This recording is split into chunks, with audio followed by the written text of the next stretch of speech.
Hello master जी, स्वागत है जब सबका फिर से आपके अपने और मेरे YouTube channel 5G method by Rahul Sharma पे।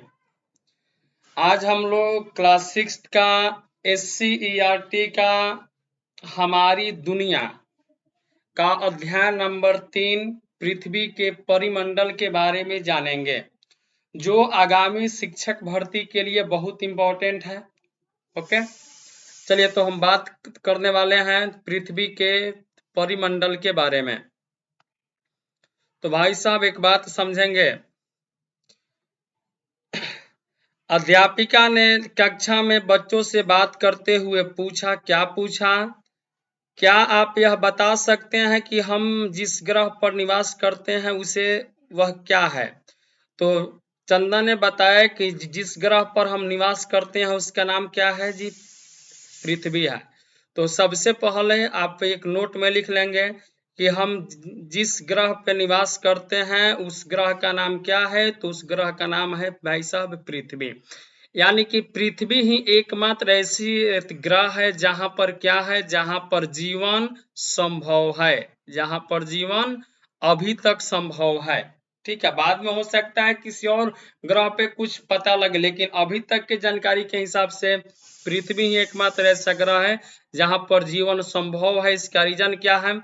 यहाँ पर आपको जल मिलते हैं, यहाँ पर आपको भोजन भी मिल जाते हैं और यहाँ पर आपको वायु भी मिल जाते हैं।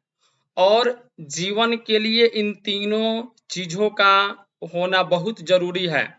देखिए, बिना जल और बिना भोजन के तो हम लोग कुछ दिन रह भी सकते हैं, लेकिन बिना वायु के 1 मिनट भी रहना मुश्किल होगा मेरे भाई। ठीक है, तो इस बात को ध्यान रखेंगे। अध्यापिका ने कहा कि अब तक के अध्ययन के आधार पर यह पता है कि हमारी पृथ्वी ही एकमात्र ऐसी ग्रह है जिस पर जीवन पाया जाता है। ऐसा क्यों? रेणु ने बताया क्योंकि पृथ्वी ही ऐसा ग्रह है जहां जीवन के लिए अनुकूल परिस्थितियां एवं आवश्यक गैस एवं जल भोजन उपलब्ध हैं।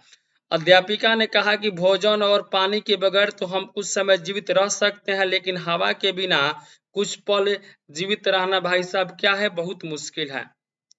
अब एक बात समझेंगे, थोड़ा सा डायग्राम के हिसाब से समझते हैं। अब देखिए, अगर हम लोग भाई साहब गैस का बात करें, अगर हम लोग भाई साहब गैस का बात करें तो जो पृथ्वी है इस पर गैस हमारे लिए पाए जाते हैं नाइट्रोजन। तो नाइट्रोजन यानी N2, नाइट्रोजन जो है अपने पास 78.03% यानी लगभग 78% हम इसे कह सकते हैं। उसके बाद अपने पास पाया जाता है ऑक्सीजन। ऑक्सीजन यानी कि जो हमें पेड़ पौधों से मिलते हैं, ये हमारे पास है 20.99% यानी लगभग 21% कह सकते हैं। उसके बाद हमें मिलता है भाई साहब आर्गन, और आर्गन जो है हमें ये मिलता है 0.932%। आर्गन के बाद हमें यहाँ मिलता है CO2 यानी कि कार्बन डाइऑक्साइड 0.03%, जो हम लोग छोड़ते हैं, यानी हम लोग जो छोड़ते हैं गैस वो है CO2, और जिस गैस को हम लोग ग्रहण करते हैं उसका नाम क्या है? ऑक्सीजन है। ये बात ध्यान रखेंगे। और पेड़ पौधे CO2 को ग्रहण करते हैं और ऑक्सीजन को छोड़ते हैं, यानी पेड़ पौधे जो छोड़ते हैं उससे हम ग्रहण करते हैं, और हम जिसे छोड़ते हैं उसे पेड़ पौधे ग्रहण करते हैं। इसके बाद आपके इसमें पाए जाते हैं नियोन। तो अगर ये नियोन का बात किया जाए तो नियोन भाई साहब अपने पास है 0.0018%। इसके बाद अपने पास मिलते हैं हीलियम। हीलियम जो गैस है वो है 0.0005%। और इसके बाद हमें मिलता है जिनोन। तो अगर जिनोन का बात किया जाए तो ये है 0.000087% जिनोन पाया जाता है। इसका स्क्रीनशॉट ले लेंगे और इसे लिख भी लेंगे। नाइट्रोजन सबसे ज्यादा पाया जाता है 78.03%, तब ऑक्सीजन पाया जाता है 20.99 यानी लगभग 21%, तब आर्गन है 0.932%, तब CO2 यानी कार्बन डाइऑक्साइड 0.03%, नियोन है 0.018%, हीलियम पाया जाता है 0.005% और आपका जीनॉन पाया जाता है 0.00087%। ठीक है, चलिए आगे बढ़ते हैं। आप आगे दिया है जहां भी इन तीनों चीजों में से किसी एक चीज की कमी होती है वहां जीवन संभव नहीं है। चंद्रमा और अन्य ग्रहों पर हवा और पानी नहीं है, इसलिए वहां जीवन नहीं है। या इन तीनों चीजों की उपस्थिति के कारण ही हमारे पृथ्वी पर जीवन पाया जाता है, इसलिए पृथ्वी सभी ग्रहों में अद्वितीय है। अब बात हो रही है जलमंडल की। एक बार चंदन, विकास, ललन, रेणु और अशोक अपने अध्यापिका के साथ नाव में बैठकर गंगा नदी की सैर के लिए निकले। उन्होंने कुछ जीव देखे। रेणु ने कहा, मुझे एक पौधा दिखाई दे रहा है। विकास ने पूछा, पानी में पौधे कैसे नजर आएगा? अध्यापिका ने बताया, कुछ पौधे पानी में भी होते हैं जिन्हें जलीय पौधे कहते हैं। जल में रहने वाले जीवों को जलचर कहते हैं और इन्हें भी हमारी तरह भोजन, पानी और हवा की जरूरत होती है। देखिए, जो जीव जल में निवास करते हैं, तो जल में जो जीव निवास करता है वैसे जीव को हम लोग कहते हैं जलचर, और जो जीव स्थल पर निवास करता है उसे स्थलीय जीव कहते हैं। लेकिन जो जल और स्थल दोनों पर रहता है, यानी जो पानी में भी रहे और जमीन पे भी रहे, दोनों में रहे, वैसे जीव को हम लोग कहते हैं मेरे भाई उभयचर। उभयचर का उदाहरण आप मेढक को ले सकते हैं। जैसे मेढक का बात किया जाए तो मेढक स्थल पर भी रहता है और मेढक जल में भी रहता है। तो मेढक कैसा जीव है भाई साहब? उभयचर जीव है।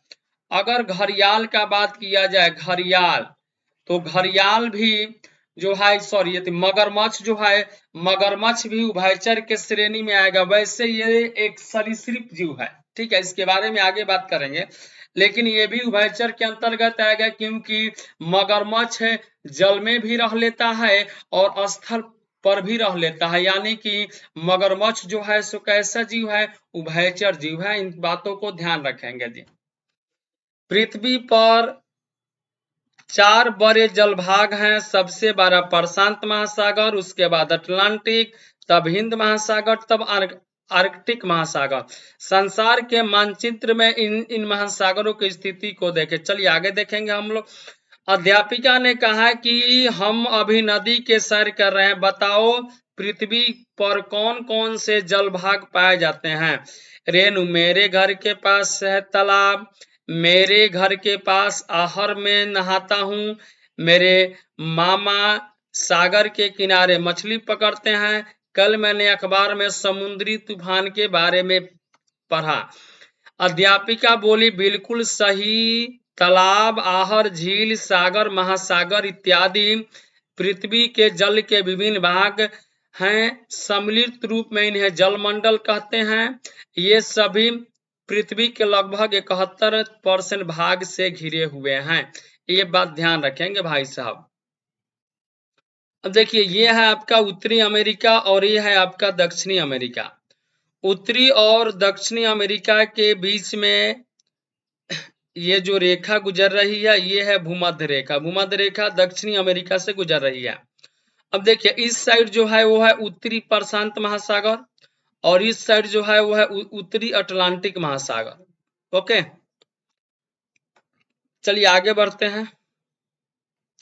आगे है 1984 में जब राकेश शर्मा अंतरिक्ष की यात्रा पर थे, तब उस समय भारत के तत्कालीन प्रधानमंत्री इंदिरा गांधी ने उनसे फोन करके पूछा कि आपको अंतरिक्ष से पृथ्वी कैसा दिखाई दे रहा है? तब राकेश शर्मा ने कहा, नीला। वास्तव में अंतरिक्ष से पृथ्वी देखने पर हमारी पृथ्वी का रंग नीला दिखता है, इसलिए पृथ्वी को नीला ग्रह भी कहा जाता है। गुब्बारे हवाई जहाज एवं हेलीकॉप्टर की उड़ान संचालित होती है। ले गए रास्ते में अध्यापिका ने बच्चों से पूछा, आपको यहाँ कौन कौन से जीव दिखाई दे रहे हैं? चंदन ने बताया, गाय, बकरी, कुत्ता, भैंस। ललन ने कहा, अरे हम भी तो वहां हैं। मयंक ने कहा, यहाँ कई तरह के पेड़ पौधे और झाड़ियां भी दिखाई। अध्यापिका ने कहा, इन्हें भी हमारी तरह जीने के लिए भोजन, पानी और हवा की आवश्यकता होती है। अध्यापिका ने बच्चों से पूछा, जीव जंतु, पौधे, पेड़ पौधे के अलावे आपको और क्या क्या चीज दिखाई दे रहा है? जवाब मिला, घर, कार, साइकिल, पत्थर, मिट्टी इत्यादि। अध्यापिका ने बताया कि पृथ्वी का ऊपरी वह ठोस भाग है जिसमें मिट्टी, कंकर, पत्थर, पहाड़, मैदान, पठार इत्यादि सम्मिलित हैं, उसे स्थल मंडल कहते हैं। यानी कि हम जिस पे निवास करते हैं वो क्या है? वो स्थल मंडल है। खेती बाड़ी भी इसी पे होती है। स्थल मंडल स्थल का एक बड़ा संकरा भाग जो दो बड़े स्थल खंडों को एक दूसरे से जोड़ती है, उसे स्थल हम लोग संधि कहते हैं। ठीक है, स्थल संधि भी कहते हैं। जल संधि पानी का संकरा भाग जो दो बड़े जल राशि जैसे समुद्र एवं महासागरों को एक दूसरे से जोड़ती है, इसे जल डमरू मध्य भी कहते हैं। ओके, आगे आते हैं।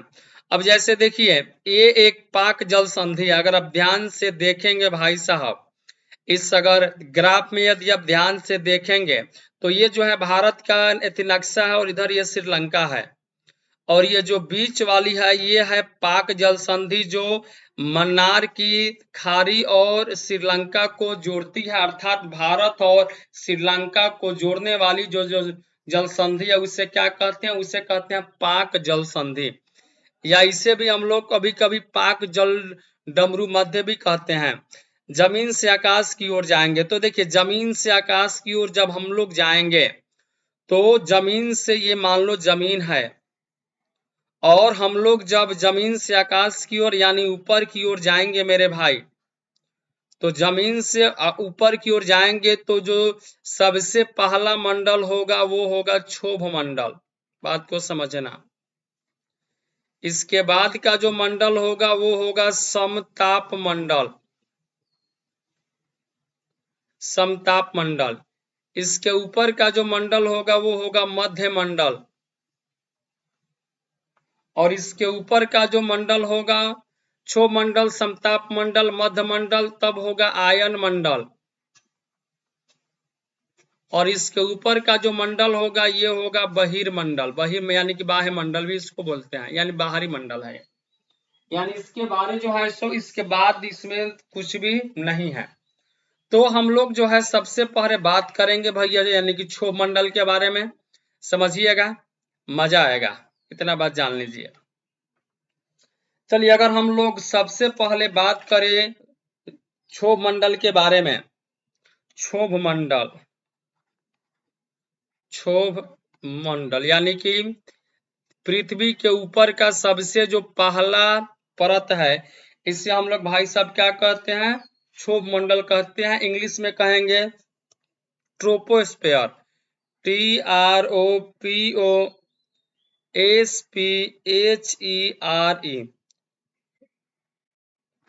तो देखिए, अब इसके बारे में अगर हम लोग बात करें तो यह जो है वायुमंडल का सबसे निचला परत है। इसकी जो ऊंचाई का बात करें तो इसकी ऊंचाई जो होती है लगभग सतह से 18 किलोमीटर तक ऊंचाई होती है। लेकिन एक बात समझिएगा, ध्रुवों से अगर बात करें तो ध्रुवों से इसकी ऊंचाई होती है 8 किलोमीटर, और यदि विषुवत रेखा से बात करें तब विषुवत रेखा पर इसकी ऊंचाई होती है 18 किलोमीटर। ये बात ध्यान रखिएगा कि अगर ध्रुवों से क्षोभ मंडल का ऊंचाई का बात करें 8 किलोमीटर और विषुवत रेखा से बात करें तो कितना है? 18 किलोमीटर। इसमें जो है तापमान की गिरावट आती है। कैसे आती है? तो जब हम प्रति 165 मीटर नीचे से ऊपर जाएंगे तो जो तापमान है वह 1 डिग्री सेंटीमीटर जो है सो क्या होगा? कम होगा, यानी कि डाउन होगा। ठीक है, कब? जब हम धरातल से प्रत्येक 165 मीटर की ऊंचाई पर जाएंगे तो हर एक 165 मीटर की ऊंचाई पर 1 सेंटीमीटर जो है सो कम हो जाएगा। अब देखिए ये जो क्षोभ मंडल है ये हम लोग के लिए बहुत इंपॉर्टेंट है। यही मंडल है जिसमें बादल बनना, आंधी होना, है ना। इसी मंडल में क्या होता है, बादल, आंधी, वर्षा का बात करें तो ये सब जो घटनाएं होती है इसी क्षोभ मंडल में होती है। और इसी मंडल को, क्षोभ मंडल को हम लोग एक और नाम से जानते हैं, वो नाम है भाई साहब कौन सा, अधोमंडल। क्षोभ मंडल को किस नाम से जानते हैं, अधोमंडल के नाम से जानते हैं। एक बात ध्यान रखेंगे कि हमारे जैविक क्रियाओं के लिए यह सबसे महत्वपूर्ण मंडल है। क्षोभ मंडल और समताप मंडल को अलग करने वाले भाग को क्षोभ सीमा कहते हैं। यानी कि क्षोभ मंडल के जो ऊपर का भाग है वो समताप है, तो क्षोभ और समताप को जो अलग करता है उससे हम लोग भाई साहब क्या कहते हैं, उससे हम लोग कहते हैं क्षोभ सीमा। इस बात को ध्यान रखना मेरे लाडलो। अब हम बात करने वाले हैं समताप मंडल की। तो अब अगर हम लोग बात करेंगे समताप मंडल की, तो समताप जो मंडल है यह 50 किलोमीटर की ऊंचाई तक पाया जाता है। इसकी जो मोटाई होती है ध्रुवों पर सबसे अधिक होती है। ध्रुवों पर समताप मंडल की मोटाई सबसे अधिक होती है और ये कभी कभी जो है विषुवत रेखा पर जाकर के लोप हो जाता है। ओके, अब देखिए समताप मंडल में, देखिए क्षोभ मंडल में आंधी होगा, बारिश होगा, है ना, तो उसमें तो हम हवाई जहाज उड़ा नहीं सकते हैं। तो ध्यान रखेंगे कि हवाई जहाज जो हमारी उड़ता है, हवाई जहाज हमेशा समताप मंडल में उड़ाए जाते हैं। ये आपके लिए इंपॉर्टेंट है। हवाई जहाज का उड़ान कहाँ पे होगा, समताप मंडल में होगा। इसमें जो है हवाई जहाज उड़ाने के लिए एकदम से आदर्श दशा पाई जाती है, इसीलिए हम लोग इस मंडल में अपना वायुयान उड़ाते हैं। कभी कभी इस मंडल में विशेष प्रकार के मेघों का निर्माण होता है जिसे हम लोग मूलाभ मेघ कहते हैं। मूलाभ मेघ कहते हैं। देखिए कभी कभी, हमेशा नहीं, कभी कभी, कभी रेयर में इस मंडल में एक विशेष प्रकार के मेघ का निर्माण होता है जिससे हम लोग क्या कहते हैं, जिससे हम लोग मूलाभ मेघ कहते हैं, मेघ कहते हैं। अब देखिए समताप मंडल में ही ओजोन आपका गैस पाया जाता है। समताप मंडल में क्या होता है, ओजोन गैस की एक परत पाई जाती है। जो अब ओजोन गैस की जब आ गया तो ओजोन गैस के बारे में थोड़ा सा जान गए, इसको 3 से सूचित करते हैं। ओजोन गैस जो है मेरे लिए बहुत महत्वपूर्ण है। पृथ्वी से जो किरणें आती है, सूर्य की प्रकाश जो आती है, उसमें से ओजोन परत का काम है फिल्टर करना। किसको फिल्टर करना, तो जो खतरनाक किरणें हैं जैसे पराबैंगनी किरणें। तो ये जो ओजोन मंडल है, हमारा ओजोन मंडल जो है सूर्य की प्रकाश से आने वाली पराबैंगनी किरणों को फिल्टर कर देता है, मतलब कि ये रोक देता है। तो जो है सो पराबैंगनी किरणें हमारे पास नहीं आ पाती है। और अगर अगर पराबैंगनी किरणें हमारे पास आने लगे तो कई घातक बीमारियां होगी, जैसे कि कैंसर जैसी घातक बीमारियों की चपेट में हम लोग आने लगेंगे। ठीक है, तो ओजोन मंडल जो है हमें घातक बीमारियों से रक्षा करता है और यह समताप मंडल में पाया जाता है। अब देखिए, अब हम लोग मॉडर्न जमाने के लोग हैं, अपने सुख सुविधा के चलते घर में एसी लगा रहे हैं, घर में फ्रिज लगा रहे हैं। तो एसी और फ्रिज से एक गैस निकलता है CFC, क्लोरोफ्लोरोकार्बन। और ये जो है भाई साहब अपने ओजोन के लिए बहुत ही घातक है। ठीक है, CFC जो है सो क्या है, ओजोन के लिए बहुत ज्यादा घातक है। ये बात ध्यान रखेंगे। आगे बढ़ते हैं। एक और बात आपको ऐसी ऐसी समझ लेनी होगी। हम ओजोन जो है, ओजोन की मोटाई को डॉबसन से मापा जाता है। ओजोन की इकाई को क्या चीज से मापते हैं हम लोग, डॉबसन से मापते हैं भाई साहब। ठीक है, आगे बढ़ते हैं। ओजोन ओजोन हो गया समताप मंडल के बाद हम लोग आएंगे मध्य मंडल में। तो देखिए मध्य मंडल का बात किया जाए तो ये जो है समताप से ठीक 80 किलोमीटर की ऊंचाई पर पाया जाता है। ऊंचाई के साथ साथ इसमें जो है सो तापमान गिरते हैं, जैसे जैसे आप ऊपर जाएंगे तापमान क्या होंगे, गिरेंगे। और इसमें ऐसा होता है कि जब आप इसके आखिरी ऊंचाई तक जाएंगे मध्य मंडल के, तो जो इसका तापमान है वो -100 डिग्री सेल्सियस तक आ जाता है। ठीक है, इसमें और कुछ ज्यादा विशेष बात नहीं है। ठीक है, मध्य मंडल में। अब हम लोग आते हैं आयन मंडल में। तो देखिए आयन मंडल भी हमारे लिए इंपॉर्टेंट है। समताप मंडल के बाद आयन मंडल भी हमारे लिए क्या है जी, इंपॉर्टेंट है। इसकी ऊंचाई जो है 80 किलोमीटर से लेकर के 400 किलोमीटर तक पाई जाती है। और इसमें क्या है, ऊंचाई बढ़ने से तापमान बढ़ता है, तापमान में वृद्धि होता है। और इसी मंडल में जो है हम लोग अपना उपग्रह स्थापित करते हैं, जैसे रेडियो के लिए, टेलीविजन के लिए, है ना, फोन के लिए। तो इन सब के लिए जो है हम लोग जो अपना संचार उपग्रह स्थापित करते हैं वो भाई कहाँ करते हैं, तो आयन मंडल में ही करते हैं। और इसी के फलस्वरूप रेडियो, टेलीविजन, टेलीफोन, राडार आदि की सुविधा हमें मिलती है। अब आखिरी है भाई साहब बाह्य मंडल। तो बाह्य मंडल के ऊपर के भाग को बाह्य मंडल कहते हैं। इसमें है, हाँ, इसमें एक चीज याद रखना, इसमें हाइड्रोजन और हीलियम गैस क्या है जी, प्रधान है। बस इतना ही बात हमको इसमें बाह्य मंडल में ध्यान रखना है। ठीक है, बाकी कुछ नहीं। बस सबसे पहले आता है क्षोभ मंडल, जिसमें आंधी, तूफान, बारिश ये सब कुछ होता है।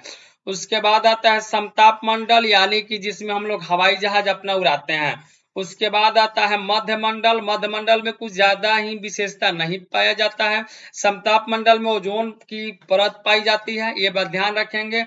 ओजोन को जो नष्ट करने वाला गैस है वो है CFC, जो आपके AC और फ्रिज से निकलते हैं। और भी कई चीजें हैं जिससे निकलते हैं। ओजोन जो है सूर्य के किरणें से आने वाली पराबैंगनी किरणों को अवशोषित करने का काम करता है, फिल्टराइजेशन करने का काम करता है। ठीक है, उसके बाद आता है क्षोभ मंडल, समताप मंडल। और आयन मंडल का बात किया जाए भाई साहब, तो आयन मंडल में वही है, रेडियो, टेलीविजन, फोन हम जो चलाते हैं, इसके लिए संचार उपग्रह उसमें स्थापित किए जाते हैं।